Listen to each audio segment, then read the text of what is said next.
नमस्कार, मैं सुधीर चौधरी और आप देख रहे हैं खबर टैग। तो आइए बात करते हैं आज के मुख्य समाचार में देश भर की तमाम बड़ी खबरों पर नजर डालते हैं। इससे पहले आप हमें कमेंट में जरूर बताएं कि आप ये वीडियो कहां से देख रहे हैं। अगर आपने अभी तक इस वीडियो को लाइक नहीं किया तो लाइक करके चैनल को सब्सक्राइब जरूर करें। संसद के शीतकालीन सत्र में समाजवादी पार्टी के प्रमुख अखिलेश यादव ने वंदे मातरम की 150वीं वर्षगांठ पर अपने विचार रखे। उन्होंने इस गीत को रचने वाले बंकिम चंद्र चट्टोपाध्याय को याद करते हुए कहा कि वंदे मातरम ने लाखों लोगों में आजादी के लिए उत्साह भरा और अंग्रेजों के खिलाफ लड़ाई में उन्हें एकजुट किया। यादव ने बताया कि कैसे अंग्रेजों ने 1905 से 1908 तक वंदे मातरम पर प्रतिबंध लगा दिया था और इसका गायन करने वाले बच्चों व क्रांतिकारियों को जेल भेजा गया था। एक वायरल वीडियो में भारतीय क्रिकेट टीम के खिलाड़ी विराट कोहली और गौतम गंभीर के बीच के संबंधों को लेकर फिर से चर्चा शुरू हो गई है। हाल ही में एक मैच जीतने के बाद जब खिलाड़ी ड्रेसिंग रूम की ओर बढ़ रहे थे तो विराट कोहली ने कप्तान रोहित शर्मा को गर्मजोशी से गले लगाया। हालांकि जब गौतम गंभीर की बारी आई तो विराट ने उनसे केवल औपचारिकता के लिए हाथ मिलाया। दोनों ने एक दूसरे से नजरें नहीं मिलाई और तेजी से आगे निकल गए। इस घटना को लेकर सोशल मीडिया पर काफी बहस छिड़ गई है। कई लोगों का मानना है कि यह वीडियो दोनों खिलाड़ियों के बीच चल रही कथित तनातनी का सबूत है। देश भर के हवाई अड्डों पर इंडिगो की उड़ानों में व्यापक व्यवधान देखने को मिला है। 400 से अधिक इंडिगो उड़ानें रद्द कर दी गई हैं, जिससे यात्रियों को भारी परेशानी का सामना करना पड़ रहा है। बेंगलुरु, मुंबई, हैदराबाद और जयपुर जैसे प्रमुख हवाई अड्डे सबसे अधिक प्रभावित हुए हैं। दिल्ली एयरपोर्ट पर स्थिति विशेष रूप से गंभीर है, जहां हजारों यात्रियों का सामान फंसा हुआ है और अभी तक उन्हें नहीं सौंपा जा सका है। सरकार ने एयरलाइंस को सामान जल्द से जल्द सौंपने और रिफंड जारी करने का निर्देश दिया है, लेकिन क्रियान्वयन में देरी हो रही है। इस बीच यात्रियों की लगातार शिकायतों के बाद सरकार ने हवाई किराए में मनमानी बढ़ोतरी पर अंकुश लगाने के लिए मुंबई दिल्ली और दिल्ली बेंगलुरु जैसे प्रमुख मार्गों पर किराए की ऊपरी सीमा तय की है, जिससे यात्रियों को कुछ राहत मिली है। गोवा के एक नाइट क्लब में सिलेंडर ब्लास्ट के कारण भीषण आग लगने से कम 23 लोगों की दुखद मृत्यु हो गई है। इस हादसे में 3 महिलाएं भी शामिल थीं। घटना उत्तरी गोवा के अपोरा इलाके में स्थित ब्रिज फायर या रोमियो लेन नामक नाइट क्लब में हुई बताई जा रही है। मुख्यमंत्री प्रमोद सावंत ने घटना के तत्काल बाद जांच के आदेश दिए हैं और कहा है कि दोषियों के खिलाफ कड़ी कार्रवाई की जाएगी। वहीं पीएम मोदी ने भी इस त्रासदी पर गहरा दुख व्यक्त किया है और मुख्यमंत्री प्रमोद सावंत से जानकारी ली है। इसी के साथ राज्य सरकार ने मृतकों के परिजनों को 2 लाख रुपए और प्रधानमंत्री राहत कोष से घायलों को 50,000 रुपए की आर्थिक सहायता देने की घोषणा की है। यूक्रेन के कई शहरों पर रूसी मिसाइलों का हमला तेज हो गया है। कीव में electric power plant, railway station और ऑयल टैंकरों को निशाना बनाया गया है, जिससे बड़े पैमाने पर तबाही हुई और भीषण आग लग गई। इन हमलों में इस्कंदर, किंजल और कैलिबर जैसी मिसाइलों का इस्तेमाल किया गया। कीव के बिला सरकवा क्षेत्र में ड्रोन हमलों के बाद ब्लैकआउट हो गया, जिससे स्थानीय लोगों को पूरी रात अंधेरे में गुजारनी पड़ी। रूस की रणनीति यूक्रेन की आपूर्ति लाइनों को ध्वस्त कर उसे सर्दियों में ऊर्जा से वंचित करना है। ठंड के मौसम में घरों को गर्म रखने के लिए बिजली और गैस की आवश्यकता होती है और इसकी कमी से मानवीय संकट गहरा सकता है। पाकिस्तान और अफगानिस्तान के बीच सीमा पर तनाव अचानक बढ़ गया है, विशेषकर पाकिस्तान में आसिम मुनीर के chief of defence forces (CDF) बनने के बाद। जानकारी के अनुसार मुनीर की नियुक्ति के तुरंत बाद तालिबान ने पाकिस्तान पर बड़े हमले किए हैं। स्पिन बोल्डर, कंधार, डूरंट लाइन और चमन बॉर्डर जैसे क्षेत्रों में भारी गोलीबारी और झड़पों की खबरें हैं। तालिबान का दावा है कि उन्होंने पाकिस्तानी सेना को भारी नुकसान पहुंचाया है, जबकि पाकिस्तान भी हवाई हमलों के साथ जवाबी कार्रवाई कर रहा है। इन हमलों में अफगान नागरिकों के हताहत होने की भी खबर है। चमन बॉर्डर पर स्थिति बेकाबू बताई जा रही है, जिससे दोनों तरफ के लोग सुरक्षित स्थानों की ओर पलायन कर रहे हैं। अफगानिस्तान ने पाकिस्तान को इस उकसावे के लिए गंभीर परिणाम भुगतने की चेतावनी दी है। भारत और दक्षिण अफ्रीका के बीच विशाखापट्टनम में होने वाले करो या मरो मुकाबले में भारतीय टीम के 2 प्रमुख बल्लेबाज विराट कोहली और रोहित शर्मा शानदार रिकॉर्ड के साथ उतरेंगे। विशाखापट्टनम का मैदान विराट कोहली को बेहद पसंद है, जहां उन्होंने 7 वनडे मैचों में 587 रन बनाए हैं, जिसमें 3 शतक शामिल हैं। वह अंतर्राष्ट्रीय क्रिकेट में 28,000 रन पूरे करने से मात्र 90 रन दूर हैं। ऐसा करने वाले वह तीसरे खिलाड़ी बन जाएंगे। वहीं रोहित शर्मा ने भी इस मैदान पर 7 मुकाबलों में 355 रन बनाए हैं, जिसमें 1 शतक और 2 अर्धशतक शामिल हैं। रोहित अंतर्राष्ट्रीय क्रिकेट में 20,000 रन पूरे करने के करीब हैं और ऐसा करने वाले वह चौथे भारतीय होंगे। कांग्रेस नेता सोनिया गांधी ने हाल ही में जवाहर भवन में नेहरू सेंटर इंडिया का उद्घाटन किया, जहां उन्होंने एक गंभीर आरोप लगाया। सोनिया गांधी ने कहा कि सत्ताधारी दल पंडित जवाहरलाल नेहरू को बदनाम करने के लिए एक सुनियोजित परियोजना चला रहा है। उन्होंने स्पष्ट किया कि नेहरू के योगदानों का चल रहा विश्लेषण स्वीकार्य है, लेकिन उन्हें नीचा दिखाने, विकृत करने और बदनाम करने के व्यवस्थित प्रयास पूरी तरह अस्वीकार्य हैं। गांधी ने इस प्रयास को नेहरू के व्यक्तित्व, भारत के स्वतंत्रता संग्राम में उनकी भूमिका और एक स्वतंत्र राष्ट्र के प्रारंभिक दशकों में उनके नेतृत्व को कम करने की कोशिश बताया। भारत और दक्षिण अफ्रीका के बीच 3 वनडे मैचों की सीरीज का निर्णायक मुकाबला विशाखापत्तनम के वाइजेग स्टेडियम में खेला जाएगा। यह मैच टीम इंडिया के लिए करो या मरो का है, क्योंकि सीरीज 1-1 से बराबरी पर है। पहला मैच भारत ने जीता था, जबकि दूसरा दक्षिण अफ्रीका के नाम रहा। पिच रिपोर्ट के अनुसार वाइजेग की पिच बल्लेबाजों के लिए काफी कारगर मानी जाती है, जहां स्पिनर मध्य ओवरों में दबाव बना सकते हैं। इंडिगो एयरलाइन, जो भारत की सबसे बड़ी विमानन कंपनी है, पिछले 1 महीने से गंभीर संकट का सामना कर रही है। इस संकट के कारण 1300 से ज्यादा उड़ानें रद्द हुई हैं और हवाई टिकटों के दाम अप्रत्याशित रूप से बढ़ गए हैं। दिल्ली से मुंबई जैसे प्रमुख मार्गों पर सामान्य 4000 से 8000 रुपए का किराया बढ़कर 28,000 रुपए तक पहुंच गया है। दिल्ली, मुंबई, पुणे, हैदराबाद, बेंगलुरु, पटना और देहरादून जैसे शहरों में यात्रियों को भारी परेशानी हो रही है। इस संकट की मुख्य वजह DGCA, नागरिक उड्डयन महानिदेशालय द्वारा 1 नवंबर से सख्ती से लागू किए गए नए flight duty time limitation FDTAGL नियम है। भारतीय रिजर्व बैंक RBI ने हाल ही में एक महत्वपूर्ण फैसले की घोषणा की है, जिससे देश की अर्थव्यवस्था और आम जनता पर सीधा असर पड़ेगा। RBI ने रेपो रेट में 0.25% की कटौती की है, जिसके बाद नई रेपो रेट अब 5.25% हो गई है। ये निर्णय मॉनेटरी पॉलिसी कमेटी MPC की बैठक में लिया गया। इस फैसले की जानकारी RBI गवर्नर संजय मल्होत्रा ने दी। रेपो रेट में इस कमी का सीधा लाभ उपभोक्ताओं और व्यवसायों को मिलने की उम्मीद है। बैंक अब कम ब्याज दर पर RBI से पैसा उधार ले पाएंगे, जिससे वो अपने ग्राहकों को दिए जाने वाले ऋण की ब्याज दरों को भी कम कर सकते हैं। मेरठ में माध्यमिक शिक्षा परिषद अर्थात UP बोर्ड परीक्षाओं का भंवर 18 फरवरी 2026 से शुरू हो जाएगा। बोर्ड परीक्षाओं की तैयारियां शासन द्वारा शुरू कर दी गई हैं। वहीं छात्र छात्राएं भी अपनी तैयारी में जुटे हुए हैं। इंग्लिश के पेपर में अक्सर देखा जाता है कि छात्र छात्राओं की मेहनत के बावजूद नंबर अपेक्षित से कम आते हैं। इस विषय पर लोकल 18 की टीम ने smile national girls inter college की सहायक अध्यापिका प्रिया गौड से खास बातचीत की। आगे जमशेदपुर में सर्दियों के मौसम में पोषण से भरपूर भोजन की तलाश बढ़ जाती है और ऐसे समय में खड़े अनाज से बनी खिचड़ी लोगों की पसंद तेजी से बढ़ रही है। खड़े अनाज जैसे जौ, गेहूं, मोटा चावल और मोटे दाने वाले देसी अनाज लंबे समय से भारतीय थालियों का हिस्सा रहे हैं और आज एक बार फिर इनके पौष्टिक गुणों को देखते हुए लोग इन्हें अपने भोजन में शामिल कर रहे हैं। खास बात यह है कि इन अनाजों से बनी खिचड़ी न सिर्फ स्वादिष्ट होती है, बल्कि शरीर को ऊर्जा और गर्मी भी देती है। आगे अगर आप गहने बनवाने का प्लान कर रहे हैं तो एक बार ताजा रेट जरूर चेक कर लें। सोने और चांदी की कीमतों में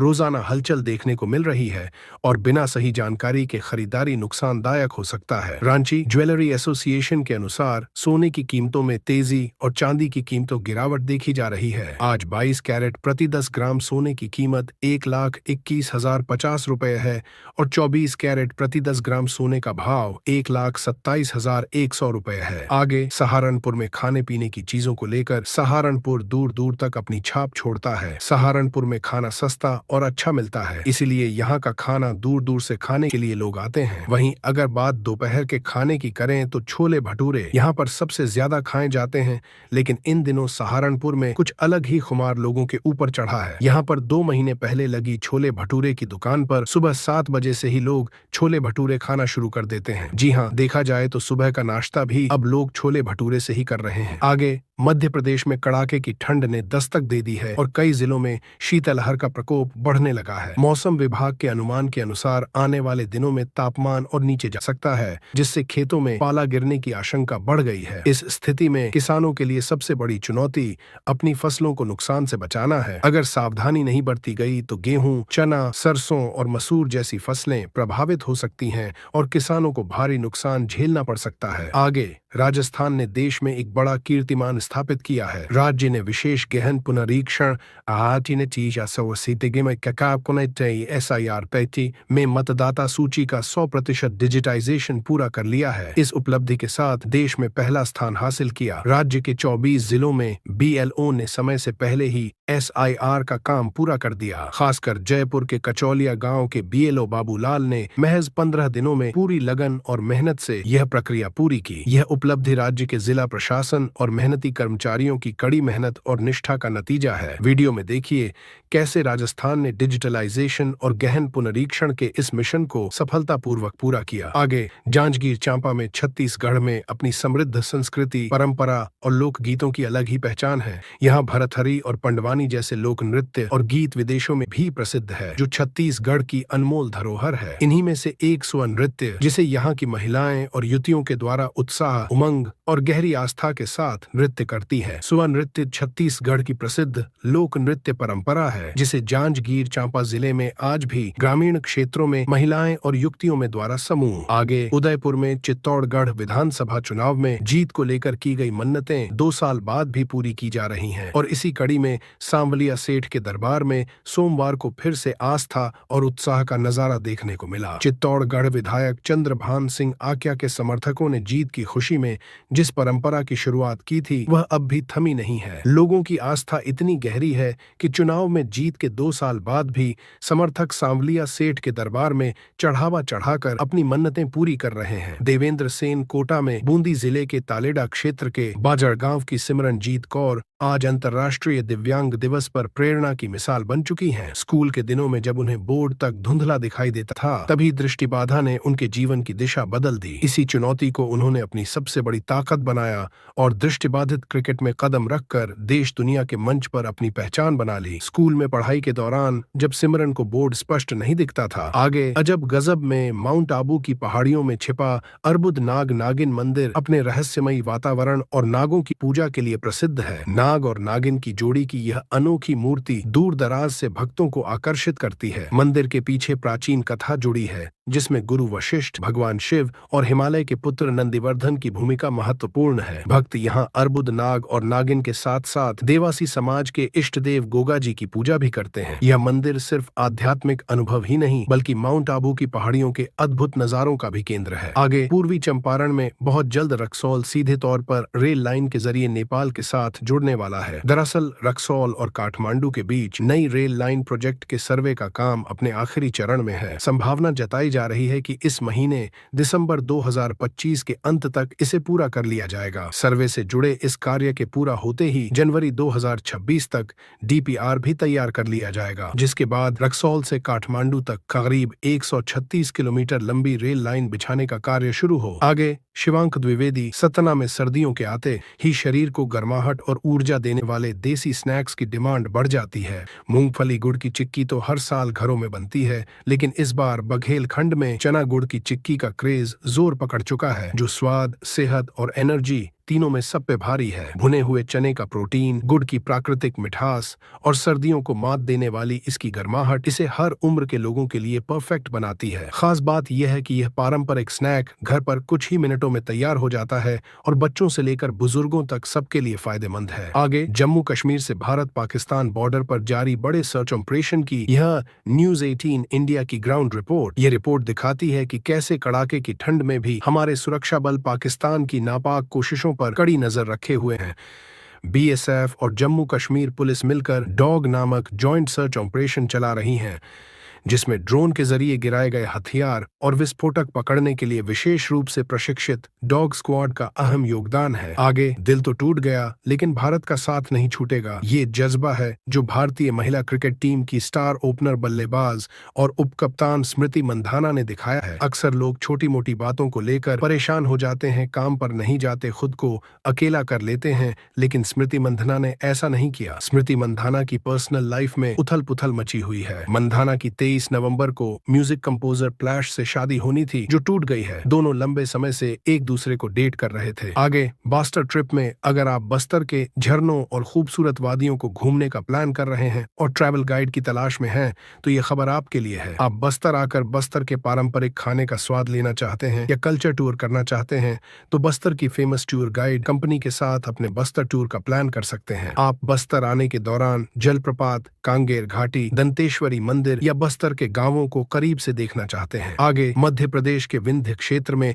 महुआ अत्यधिक मात्रा में पैदावार हो रहा है। यहाँ का महुआ न सिर्फ भोपाल बल्कि इंग्लैंड तक निर्यात किया जा रहा है। इसी पारंपरिक वन उत्पाद ने अब सीधी जिले की ग्रामीण महिलाओं को नई पहचान और कमाई का बड़ा जरिया दिया है। महिलाएं महुआ से बनने वाले पौष्टिक लड्डू तैयार कर बाजार में बेच रही हैं, जिसकी मांग तेजी से बढ़ रही है। स्वास्थ्य विशेषज्ञ डॉक्टर आरपी परोहा ने लोकल 18 को जानकारी देते हुए बताया, ठंड के मौसम में शरीर को गर्माहट देने वाले खाद्य पदार्थों की जरूरत बढ़ती है। आगे मध्य प्रदेश की राजधानी भोपाल में मेट्रो चलने को तैयार है, लेकिन अभी तक किसी भी स्टेशन के बाहर पार्किंग का इंतजाम नहीं किया गया है। यह आगे जाकर शहर के लिए बड़ी परेशानी का सबब बन सकता है। देखिए ग्राउंड जीरो से खास रिपोर्ट। आगे जयपुर में सर्दियों के सीजन में लोग गर्म कपड़ों की जमकर खरीदारी कर रहे हैं। ऐसे ही जयपुर के टोंक फाटक में राजस्थान खादी ग्रामोद्योग के परिसर में चल रहा खादी मेला का गर्म कपड़ों के लिए लोगों की पहली पसंद बना हुआ है, जहां लोगों ने अब तक करोड़ों रुपए की खरीदारी की है। समय के साथ लोगों में खादी के कपड़ों के प्रति लगातार रुझान बढ़ा। लोकल 18 ने खादी मेले में पहुंचकर यहां मेले के संयोजक अनिल कुमार शर्मा से बात को उनका कहना है कि खादी के कपड़े और उत्पादन लोगों के जीवन में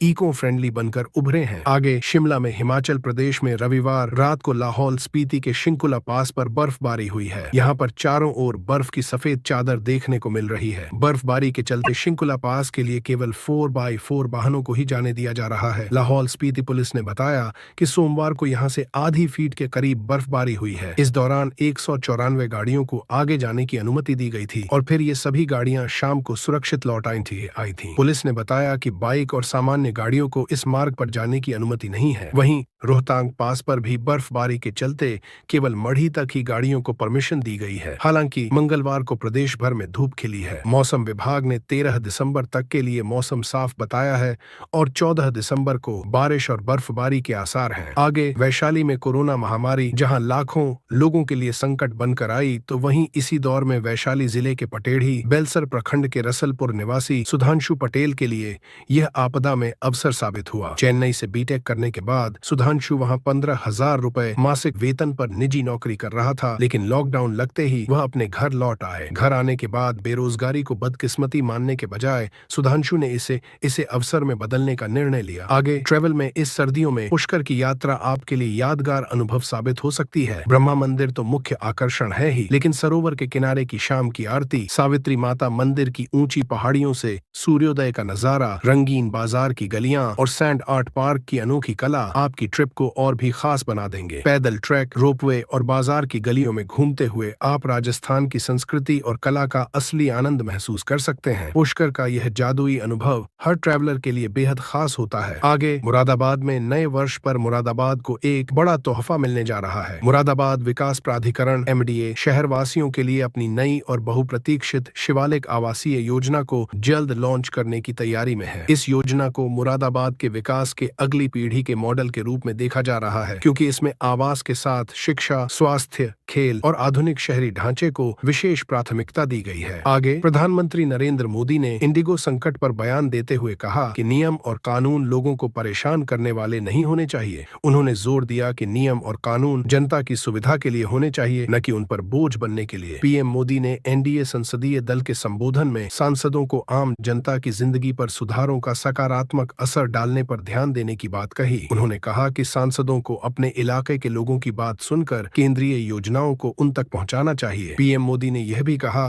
कि जितनी बड़ी जीत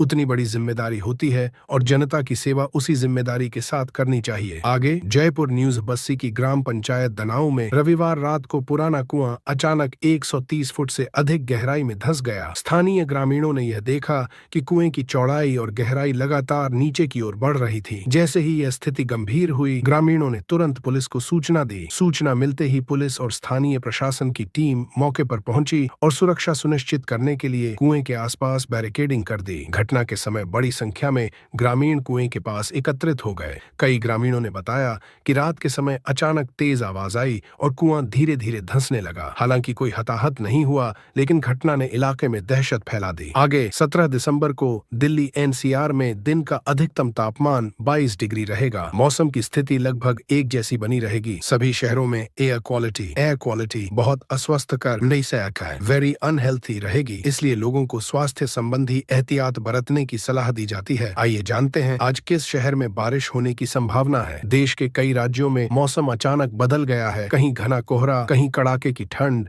और दक्षिण भारत में लगातार बारिश। IMD ने उत्तर भारत के 10 बड़े शहरों में डेंस फॉग अलर्ट जारी किया है। आगे फिरोजाबाद में अधिकारियों द्वारा ट्रैफिक व्यवस्था को बेहतर करने के लिए लगातार प्रयास किए जा रहे हैं। शहर में अगर आप भी वाहन लेकर निकल रहे हैं तो सतर्क रहें। यातायात व्यवस्था को दुरुस्त करने के लिए अब महिला सिपाही भी चौराहों पर तैनात की गई हैं। फिरोजाबाद में पहली बार ट्रैफिक वर्दी पहने हुए महिला सिपाही ड्यूटी करती नजर आएंगी, जिससे बाइक या स्कूटी लेकर निकलने वाली महिलाओं पर भी अब कार्रवाई की जाएगी। इसके साथ ही सिटी में लगने वाले जाम की समस्या को दूर करने के लिए भी ये महिला ट्रैफिक सिपाही ड्यूटी पर तैनात रहेंगी। आगे मध्य प्रदेश के विंध्य क्षेत्र में महुआ अत्यधिक मात्रा में पैदावार हो रहा है। यहाँ का महुआ न सिर्फ भोपाल बल्कि इंग्लैंड तक निर्यात किया जा रहा है। इसी पारंपरिक वन उत्पाद ने अब सीधी जिले की ग्रामीण महिलाओं को नई पहचान और कमाई का बड़ा जरिया दिया है। महिलाएं महुआ से बनने वाले पौष्टिक लड्डू तैयार कर बाजार में बेच रही हैं, जिसकी मांग तेजी से बढ़ रही है। स्वास्थ्य विशेषज्ञ डॉक्टर RP परोहा ने लोकल 18 को जानकारी देते हुए बताया, ठंड के मौसम में शरीर को गर्माहट देने वाले खाद्य पदार्थों की जरूरत बढ़ती है।